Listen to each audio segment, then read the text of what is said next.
10 minutes or so as the music plays, we'd like to invite you to just close your eyes, relax, rest in the presence, and hold space.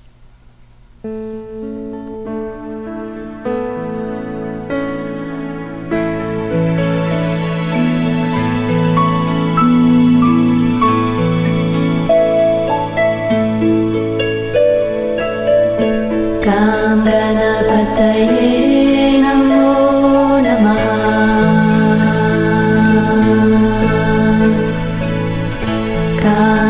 Ganapataye namo namaha. Ganapataye namo namaha.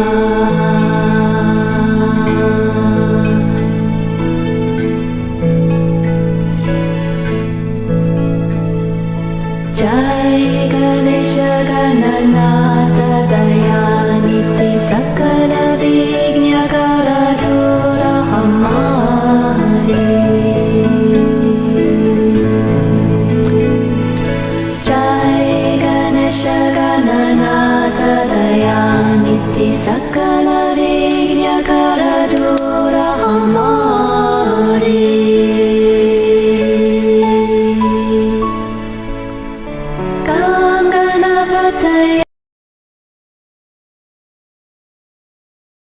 Ganapataye namo namaha. Ganapataye namo namaha.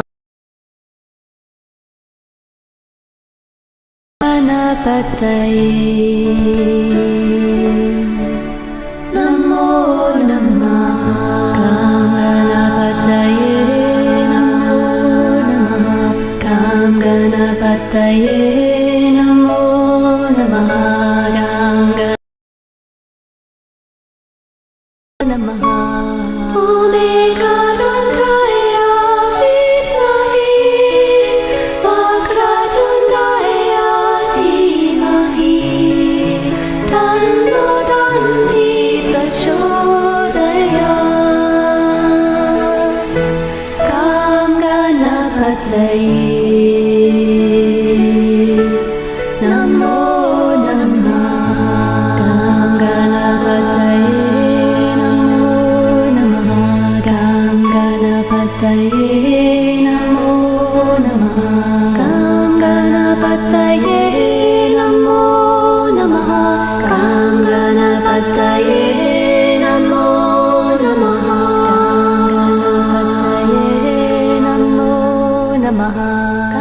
Ganapataye namo namaha.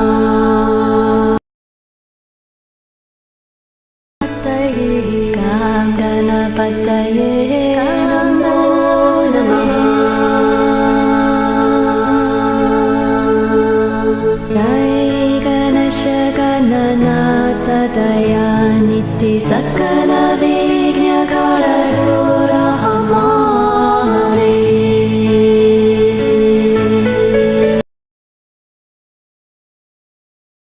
Gananatha Dayaniti Sakala Vignya Karadura Hamare.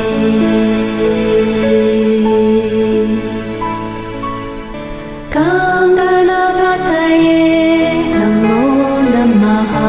Ganapataye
Ganapataye Namo Namaha.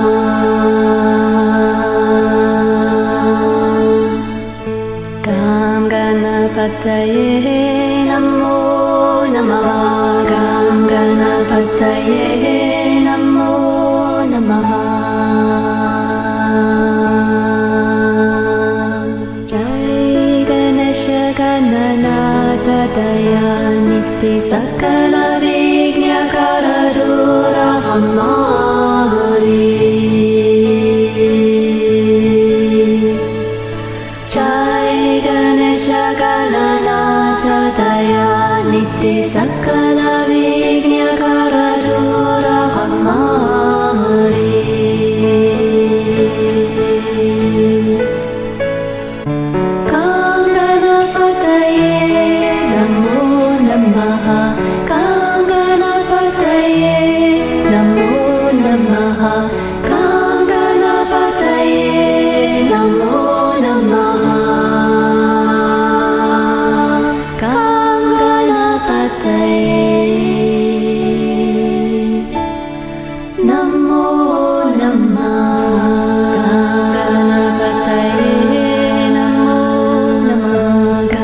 Ganapataye Namo Namaha.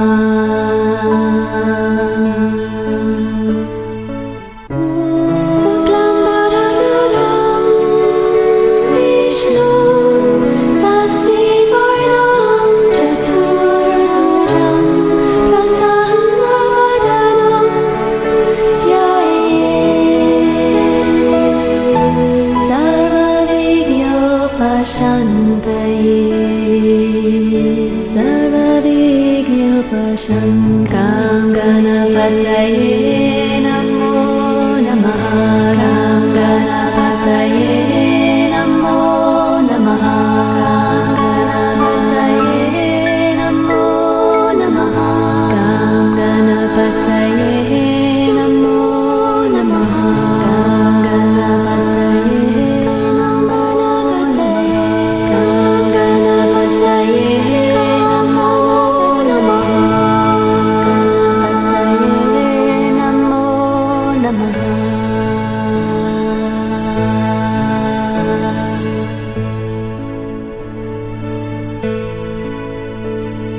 Jai Ganesha Gananata Dayaniti Sakala Vignakara Dura Hamari.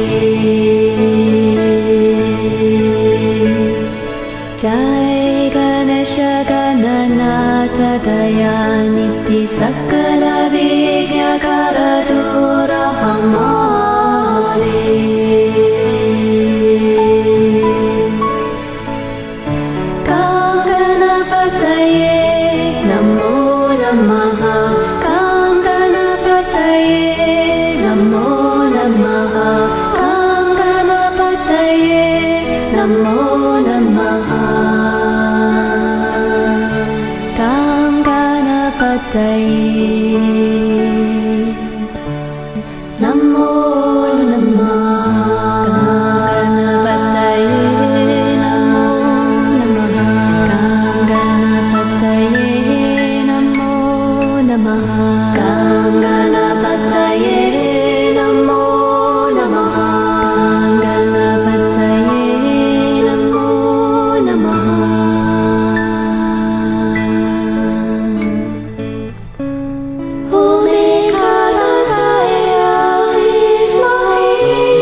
Namaste. Namaste. Welcome to our weekly online satsang. Satsang is a fancy Sanskrit word for spiritual community, basically.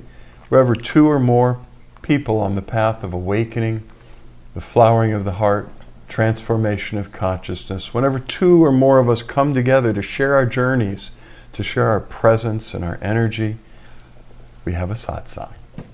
And so we're glad you're here tonight. It's important that the collective consciousness of humanity awaken and shift as quickly as possible to cope with the problems we're dealing with on this planet. That happens one person at a time until we reach critical mass, and then we see the collective consciousness tipping from the insanity of competition, conflict, and war to a new world of cooperation, harmony, and peace. That can only come through spiritual awakening and the flowering of the heart. So that's what we're about. And to that end, we do lots of things. But one thing we do is we share something called the Flowering Heart Blessing, which is a direct transmission of grace, divine awakened consciousness that in the receiver catalyzes awakening and the flowering of the heart. And it's a free gift of grace from the divine source. So please receive it and enjoy and join us in sending the blessing to all those who are tuning in tonight and all those who will ever watch this video recording in the future. Once you've received one dose of the Flowering Heart Blessing, you're initiated, you are activated, and just invite the divine to pour the blessing through you. You don't need to know what we're doing.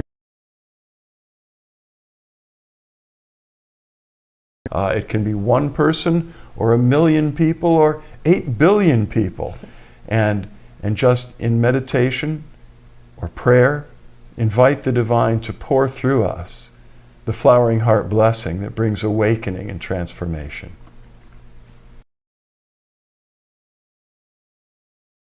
I can feel it. Thank you. That's nice.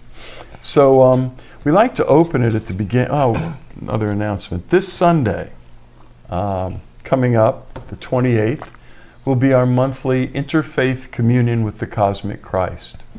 And that's an opportunity for people of any faith or no faith to experience the presence of the Cosmic Christ. In relating to Christ, many people relate to the humanity of Christ incarnated in.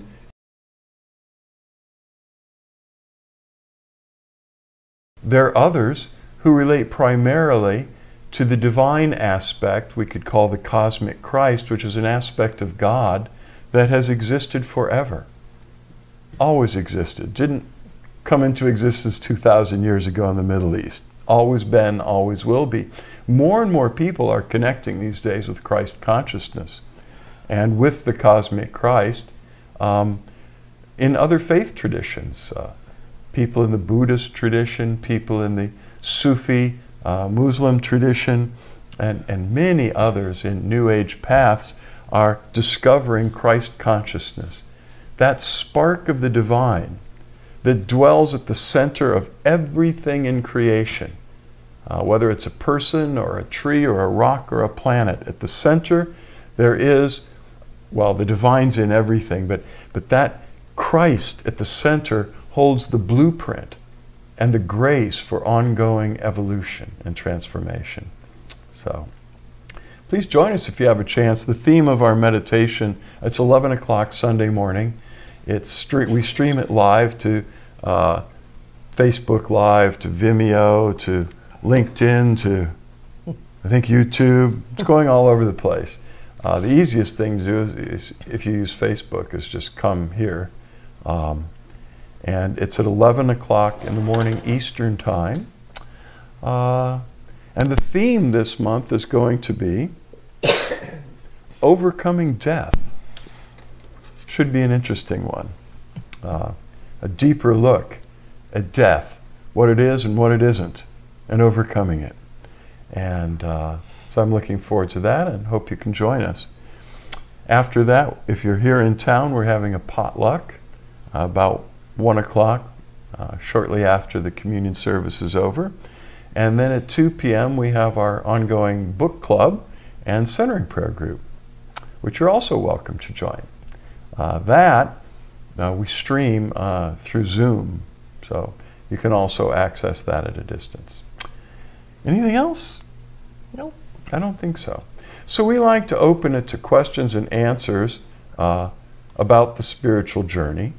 And it could be anything. People often on Monday nights ask theological, philosophical. We'll take any question. Some of the most catalytic are when you share actually what you're encountering in your own paths are different. They parallel one another in amazing ways. And so whatever you're experiencing and whatever answers and clarity, inspiration the divine gives us tonight will help everyone. So ask that still small voice inside of you if there's a question that you might present in the satsang. I like to share quotes. A group of authors writes brief articles about really interesting quotes from historical, inspired people, artists, writers, mystics that shed light on the subject. It's Earth Day, and tonight we're going to share Earth Day. This article and collection of quotes is Stephanie Vermillion. Stephanie is an Ohio-based writer and she didn't like or inhale.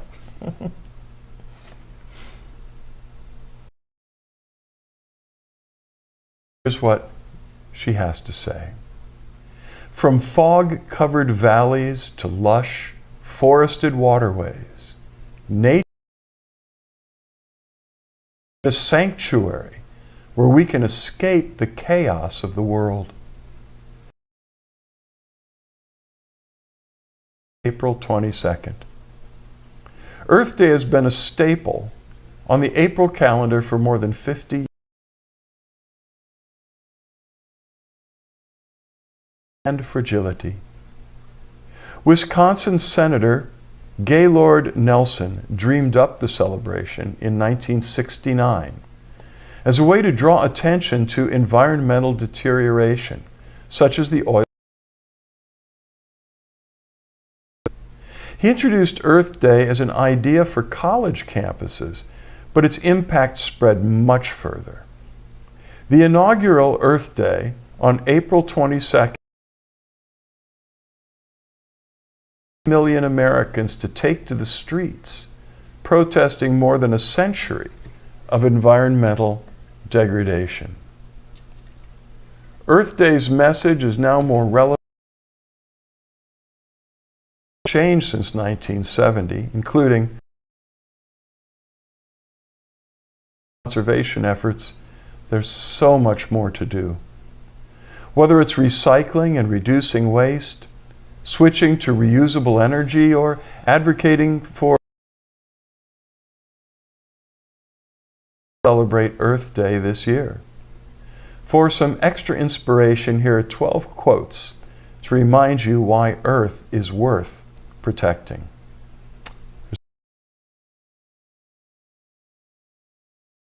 Of man's conscience may be his willingness to sacrifice something today for future generations whose words. Gaylord Nelson, the Earth Day founder.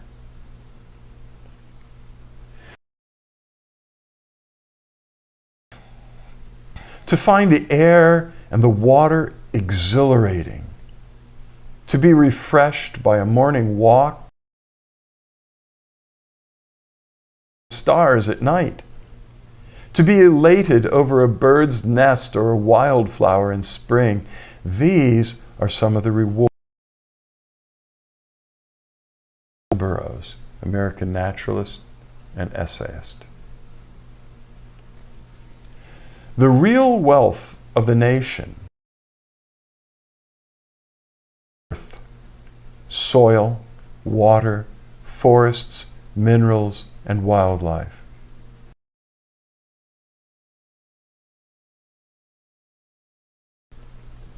He who knows what sweets and virtues are in the ground, the waters, the plants, the heavens, and how to come at these enchantments is the rich and royal man. Ralph Waldo.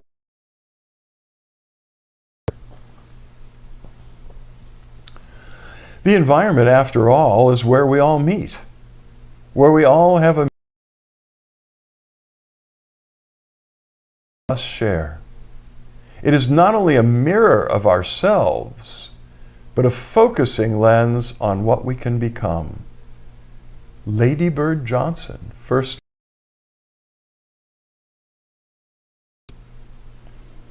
In every walk with nature, one receives far more than he seeks. Environmental philosopher. We've forgotten how to be on the earth as its other creatures do.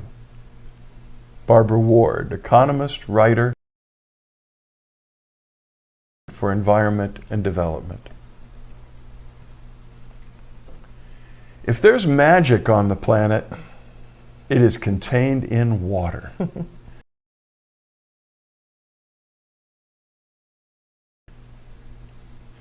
Earth provides enough to satisfy every man's need, but not every man's greed.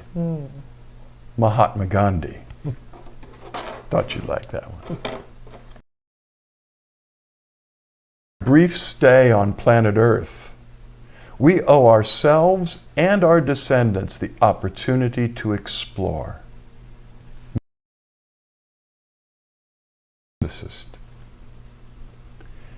Humanity is now standing at a crossroads. We must now decide which future living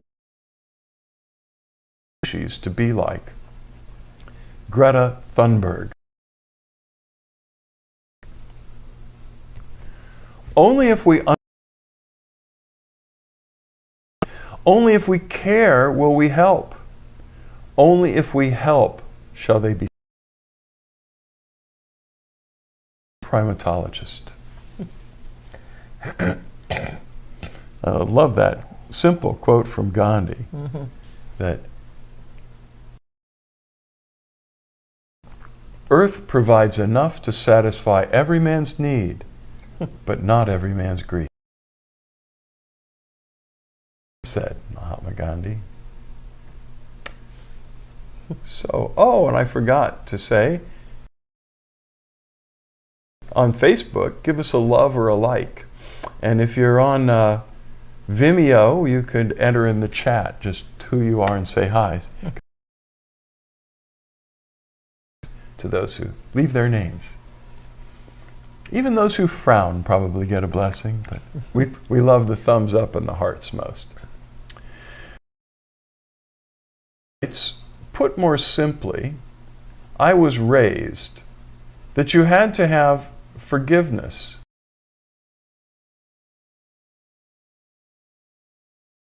And I've grown into an adult who doesn't really believe the things I was supposed to believe were sinful actually are. Okay. Yeah. I have a weird spotty connection tonight for some reason. The stream keeps freezing and unfreezing. Somebody here must be using our internet, because I have a very low upload speed right now. If somebody's gaming out there on the property or something. Yeah, but it's us, not you, and keeps coming in and out, so we'll keep trying. Okay. Prayer. Prayer is communication. was asking for things, although for most people that's what it amounts to, is coming to God and asking for stuff. Jesus the Christ said that in order for your prayer to be heard, you need to release any unforgiveness you're holding against another human being in your heart. Well, consider, God is pure, unconditional love. If we're holding judgment and unforgiveness toward another, it blocks the connection to spirit. It's pretty simple. I mean, I'm all for not believing necessarily what you were raised to believe, and it was probably put in a much more legalistic thing, like, fear of going to hell and you need forgiveness from God. Really, mostly we need to forgive ourselves, mostly. But forgiveness, what is it? I mean, it's not an emotional thing per se. It's releasing the judgment, the hurt, the rancor that we're holding in our hearts towards someone that has hurt us or wronged us in some way. If we want divine union, divine communion, we need to let go of that. That is judgment, and the pain body that we carry, the load of pain from the hurts we've endured in life get in the way and it causes scar tissue around the heart. I mean, it's like physical scars, only it's scars around the heart. So if our hearts are sealed in a cocoon of hurt and scarring, then they're not open and sensitive to that flow of communion with the divine. It's pretty simple stuff. And forgiveness in a cosmic sense, it might be like karma. Whatever you sow, you reap, and many times over. What goes out comes around. And sometimes we would really like the divine grace. I mean, if you're in the Hindu tradition, you might be asking Gayatri, who's the aspect of the divine that dissolves karma. If you're in the Christian tradition, it would be different. If you're a Muslim, it would be different. But we often approach the divine because we've set things in motion in our lives that we would like to be released from. We've sown seeds that may have caused hurt or harm, and we don't want those seeds to keep growing, and we don't want to reap the consequences of our actions. So forgiveness isn't like God is mad, emotionally upset, and you need Heavenly Dad to forgive you or you're going to get a spanking. It's not like that. It's like we want to be released from the consequences of our karma. Then we need to be willing to release others from the consequences of their karma and their offense toward us. So it's really pretty simple, and actually it's true. It's true. We need to be released from the pain, and there's a process there, but we need to release judgment so that we can receive that unconditional love of the divine source. You want to add anything to that? No. Okay. So, I skipped your first question. Okay. Backing up. What Jennifer first wrote was, can you talk about the ability or freedom of people to appeal directly to the divine light of the history of, forgive my ignorance, but it's steeped in a religion I was raised in, only ancient priests being allowed to enter the Holy of Holies, the requirements of sacrifices, something about touching a coal to the person's lips. I think the symbolic learning of the temple curtain corresponding with the crucifixion of Jesus Christ is symbolic of humankind's newfound ability to appeal directly to God without the purification rituals. You nailed it. And you were never raised in a religion that performed animal sacrifices or touched coals to people's lips. And those coals were in a spiritual vision of the spirit or the angels taking a coal like from the heart of God and touching the lips of a prophet to fill them with the fire and the life and the light of the Word, the living Word. So I hear what you're saying, but none of us were raised in that ancient Hebrew tradition. But my question is, how does this apply to people of other major religions, of no faith at all, or more of a believer in the cosmic Christ rather than Christianity? The divinity of Jesus equals God. I'll try to rephrase the question if necessary, and then what I read about being raised. I mean, I'm not going to address the Christian religion here tonight any more than I'm going to address any other major religion and try to explain its misunderstandings and misapplications. Okay? But this applies to people of any faith. And so it's interesting that I answered your question with the law of karma and appealing to Gayatri to be released from karma. You can't do it if you're holding judgment against others. So it's very simple. If you want to be released, see, there's all that baggage around forgiveness because it's tied into a judgmental God that gets upset. and that was anthropomorphic, which means that was human beings that didn't really know God projecting human qualities on the Supreme. So thank goodness we're not there anymore.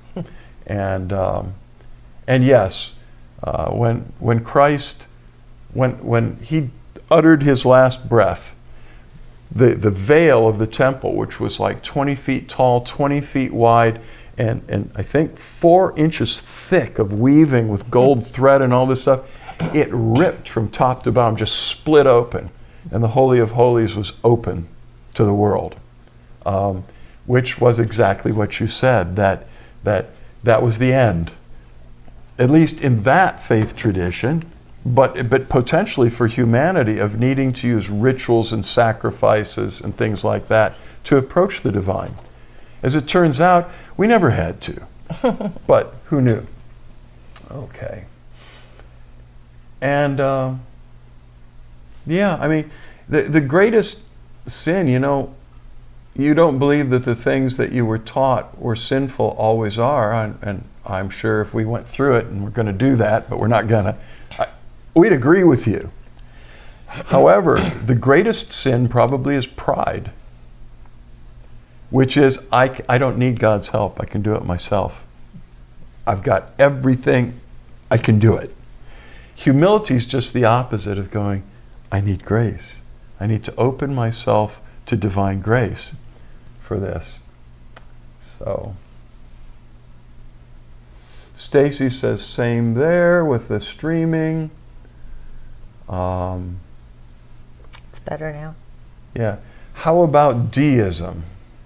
I don't want to talk about it. I started out saying I don't want to talk theology and philosophy. I mean, I can, but that's going to, if we keep talking about theology and deism and sin and people are going to start checking the off button here. This is basically a satsang that focuses on our personal awakening and the flowering of our hearts in oneness with the divine. Deism is a belief system.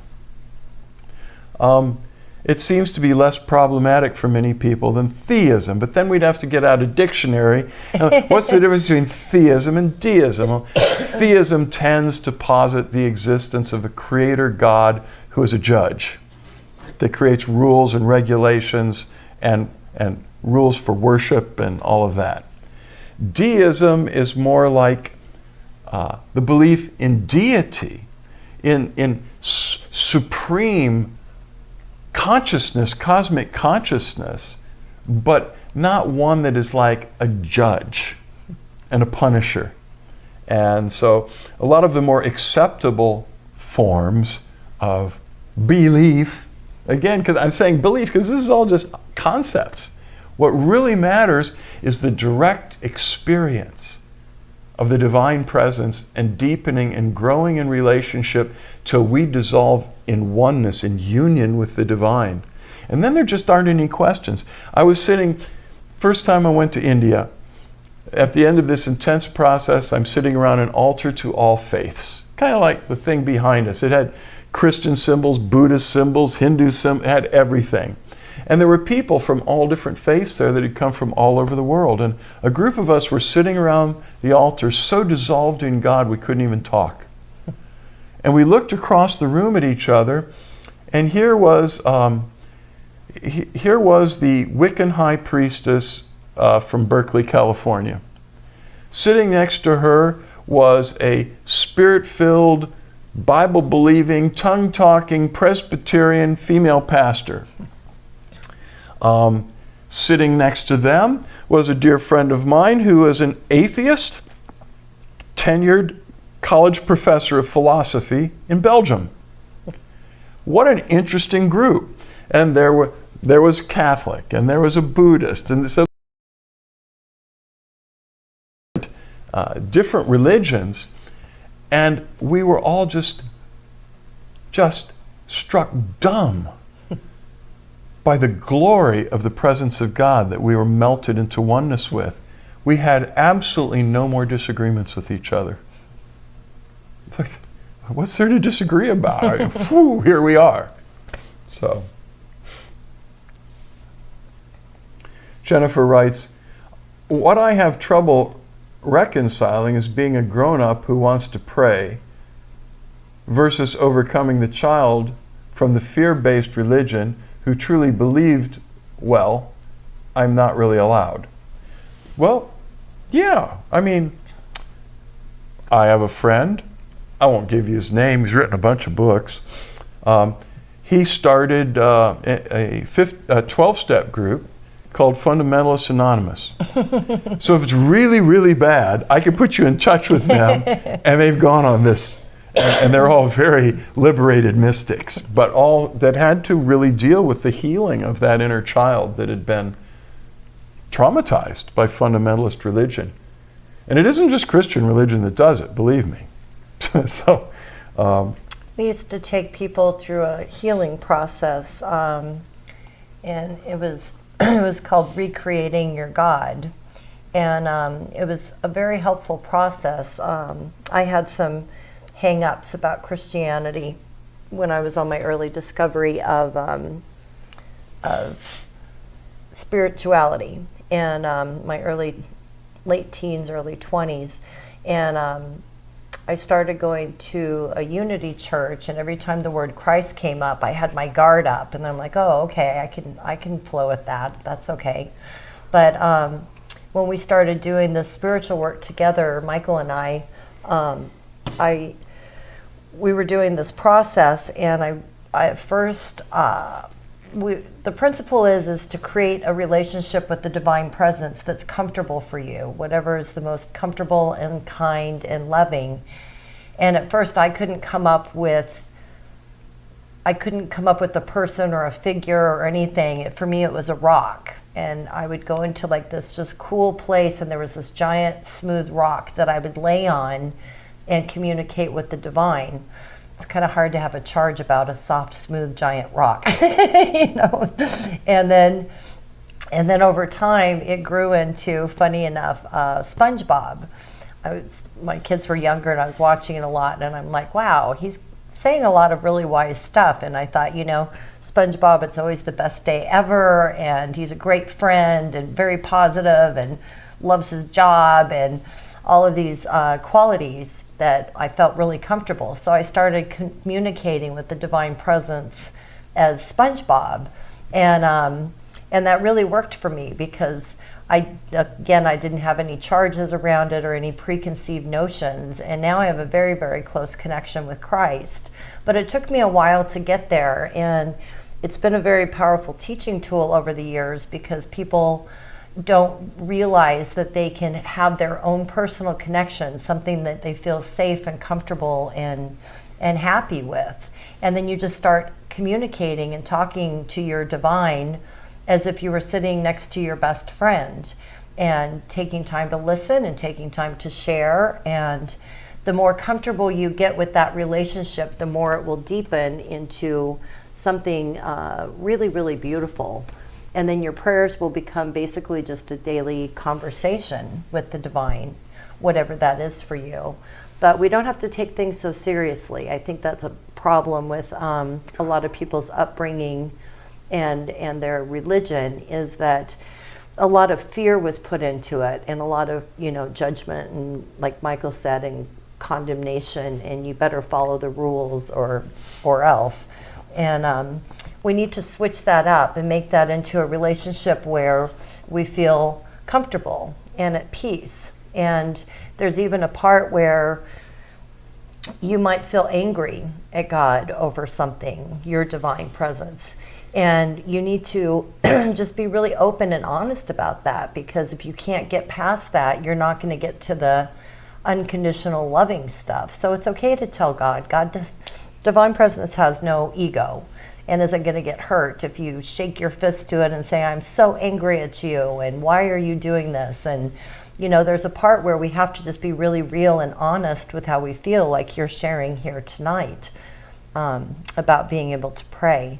So try and create your own relationship with the divine presence in a way that's the most powerful and loving and comfortable for you, and watch it unfold. Indeed. And keep in mind that all that lousy religion you experienced was not God's fault. God was more grieved by it than you were, really. And Jesus was like the greatest critic of organized religion in his time. He just turned it on its head. So religion and spirituality are two different things. We're not coming here on Monday nights teaching religion. We call it interfaith. Now, faith is something else. Spirituality is the cultivation of the spiritual dimension of humanity. We have a spirit, a soul, and a body. And so spirituality is the cultivation of the spiritual dimension of a human being. Religion is beliefs, rules, structure. It's a whole different deal. And I worked in it for plenty of years, so I can speak from experience. One day I just went, religion's for the birds. No, actually, I don't even think, not even for the birds, And we devoted ourselves to spirituality ever since. And we're all, even through those days, I was for many years attempting, and in some cases succeeding, in bringing genuine spirituality into various religious communities. But it's kind of been more fun to fly outside the box. That's what I would say. Thank you. Those were great questions. Yeah, Jennifer said thank you both. Yeah, well, thank you. Can someone tell me, is the internet connection for you still coming in and out? Somebody texted me, Michael Marks at Vimeo, and he said every 10 seconds or so. And I've looked, and it's been happening all through every few seconds or every few minutes, which is not okay. And it's all upload speed, and we pay for plenty. And we're only using 2.2 megabytes a second. Our upload speed should be up around 14 or 15. So I'll check into it afterwards. I apologize, but it's good now. Okay, well, I'm glad to hear that. Might be time to reset the routers. Yeah, maybe so. I'll run a speed check later on. Okay. So please, David Barnhart. Okay, David, wake up. All religion a lie. Stop fearing anything. Live as a divine being. Stop following. Go within, as Michael says. Embrace your authentic self. Humans have consented to false narratives. Be better. Okay, sure. Just out of respect and honoring some really amazing saints I've met who are Sufis, Christians, Buddhists, and sat under their teachings, which were illuminating and life-changing, I don't agree that all religion is a lie. Right.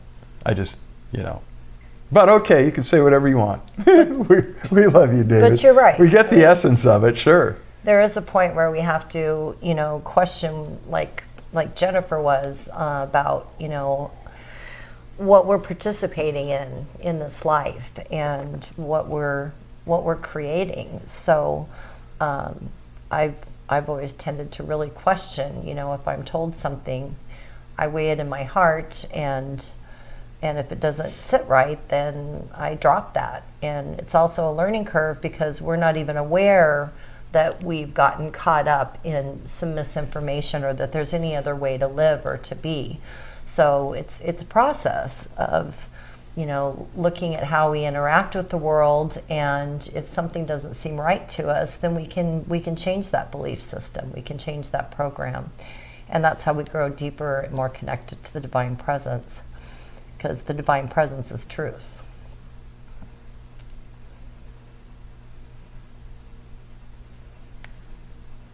Yeah? Yep. Okay, please close your eyes and invoke the Divine Presence within you.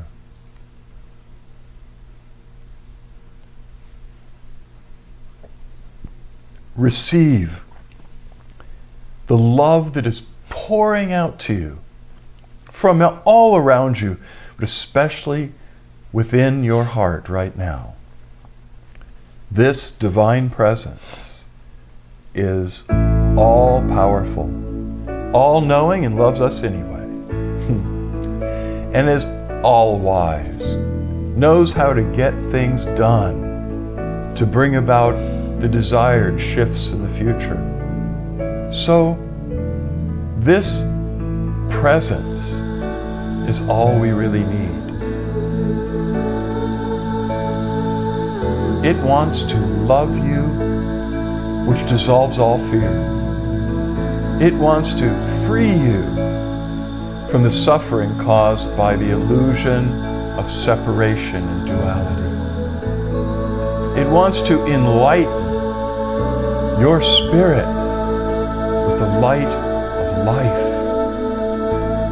with divine union. It wants to shine out of your heart through all the layers of your mind and emotions, dissolving wrong thinking, limiting programs, and to replace all of that with divinely inspired ideas, plans, thoughts. It wants to shine right out through your physical body to heal you from disease. So receive your healing. Drink it in.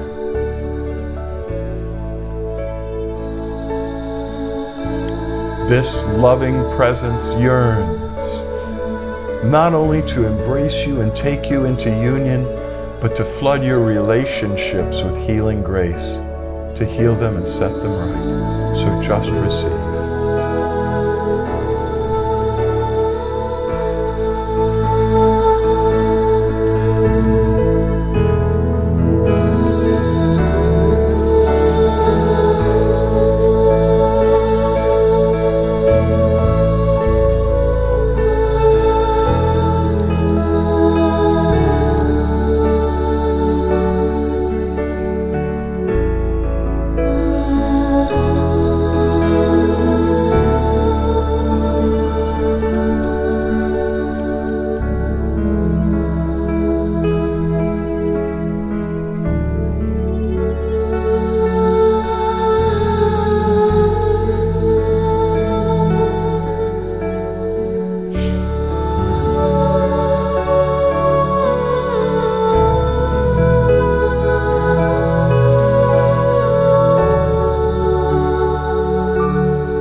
eyes still closed, visualize ourselves sitting in a circle.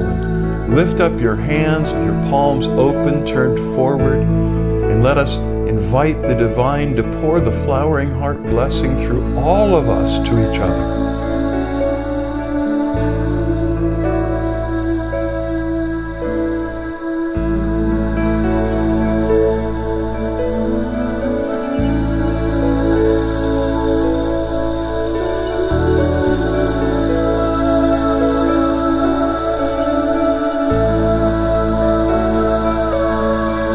Visualize the Earth, the beautiful blue living planet Earth, in the middle of our circle. And let us, with our hands lifted up, take a strong intention together for the healing, the balancing, the harmonization of nature on this planet Earth. For healing for the Earth, all the elements of nature that have been out of balance,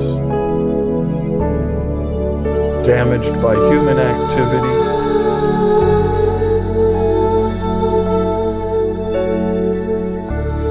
See the earth being healed,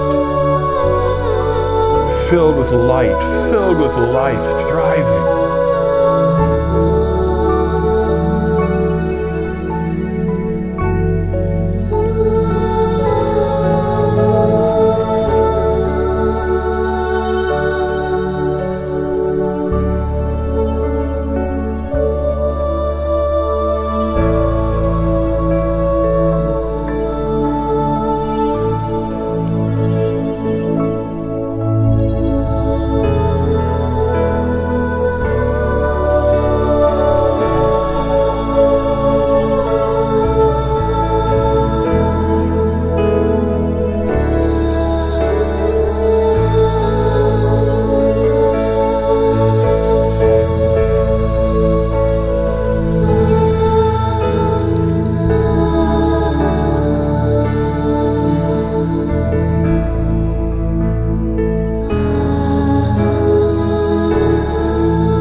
Love, flood the earth and dissolve all fear, all hatred, all war.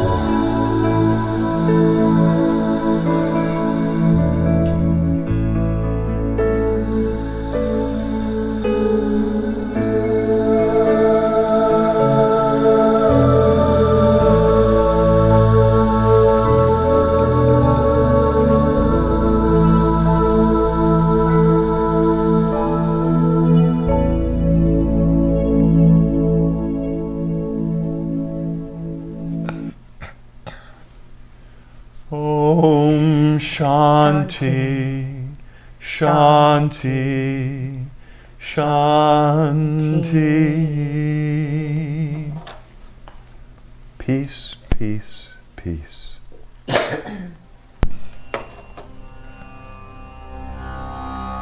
And now, relax your hands, and when you're ready, open your eyes. Begin to make direct eye contact with Suzanne and or me as we dive into the light meditation. In this meditation, Suzanne and I are flooded with oceans of grace, love, and light.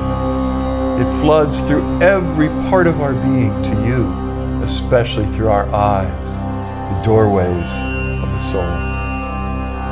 As you keep looking, gazing at least one of our eyes, that light streams out of our eyes, in through your eyes, into your heart of hearts, causing the light of awakening and the flames of divine love to burn brighter and brighter within.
your eyes now.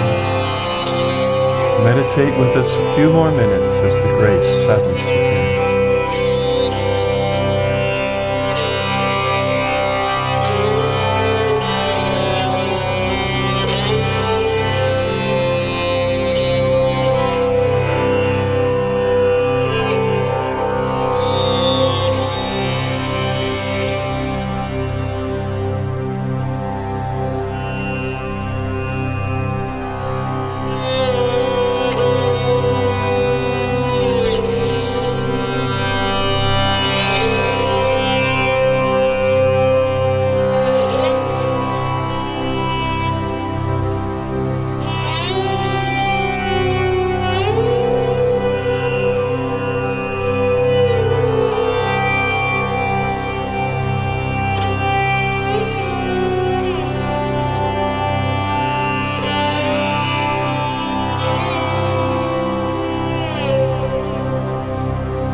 Keep meditating as long as you like, or find a place to lie down nearby in Shavasana. That's a yoga pose where you just lie comfortably on your back with your eyes closed, your arms loosely at your sides with your palms open, turned upward, and just let yourself dissolve in the presence of gratitude.